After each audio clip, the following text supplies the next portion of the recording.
My name is Mark Shields, and I make reproductions of medieval artifacts, primarily monumental brasses and royal seals.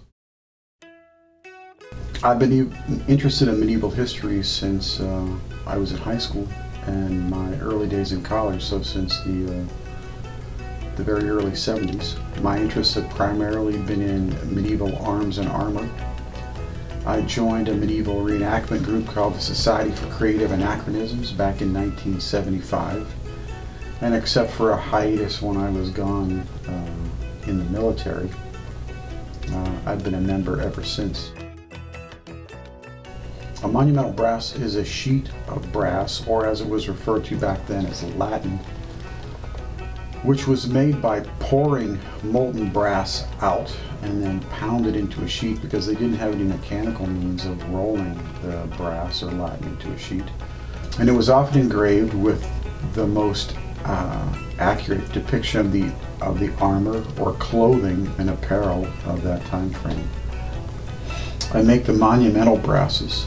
I make them in about half scale, about 3 feet tall. Some of them are smaller. A lot of the brasses that I make are reproductions of existing brasses that are found primarily in the UK.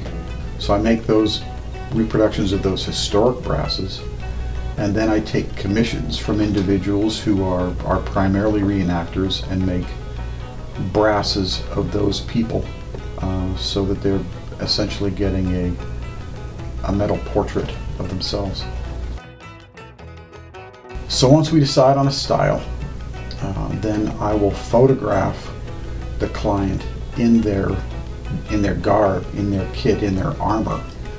I take the photographs, and then on the computer, using an Illustrator software program, I'll draw a picture, a black and white picture of the client in their garb, in their armor.